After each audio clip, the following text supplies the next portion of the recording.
aux origines des fèves de cacao. À quelques jours des fêtes, dans la maison Bernachon, des petites mains s'activent. Nous les surprenons littéralement plongées dans le chocolat. Quand on touche, c'est très doux, c'est comme du velours. Aux commandes, troisième génération de chocolatier, Philippe Bernachon. Madagascar, Venezuela, Mexique.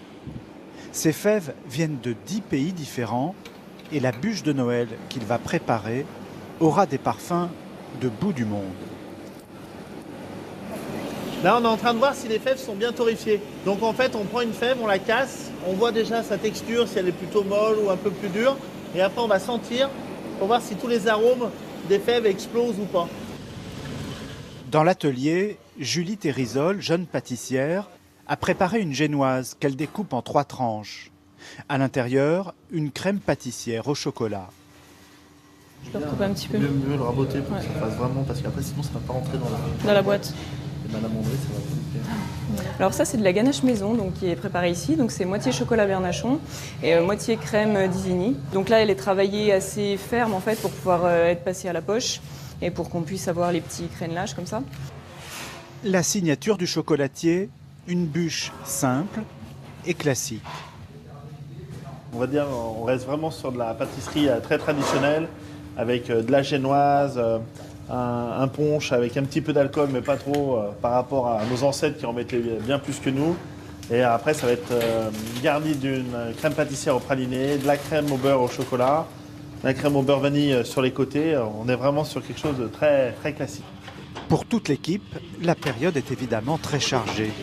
On y va doucement. Oui. Avec ce dessert très particulier qui ne se consomme qu'au moment de Noël. En l'espace de 2 semaines, des dizaines de bûches à préparer pour satisfaire une clientèle attachée à une certaine idée des repas de fête. Un Noël sans bûche, c'est... Ah bah, c'est pas un Noël.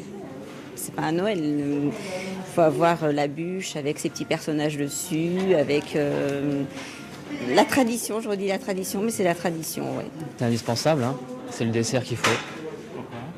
Pourquoi ? Parce que c'est l'histoire, c'est quand on est petit, on mange la bûche, elle est très bonne, c'est des bons goûts, c'est des bons produits, soit c'est au chocolat, soit c'est aux fruits.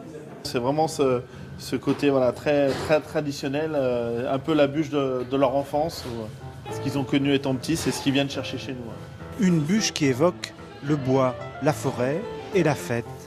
À la dégustation, elle laissera émerger des souvenirs d'autrefois et la saveur d'un chocolat fait maison. Et on en vient à cette autre tradition de Noël. Normalement, si vous avez joué le jeu, il ne vous reste plus que 2 cases à ouvrir. Oui, je veux parler du calendrier de l'Avent. Adopté dans le monde entier, c'est en Allemagne qu'il est né. Et vous allez le voir, outre-Rhin, il prend parfois des formes très surprenantes. Noël, tout un programme, épisode 3 de notre feuilleton. Amaury Guibert.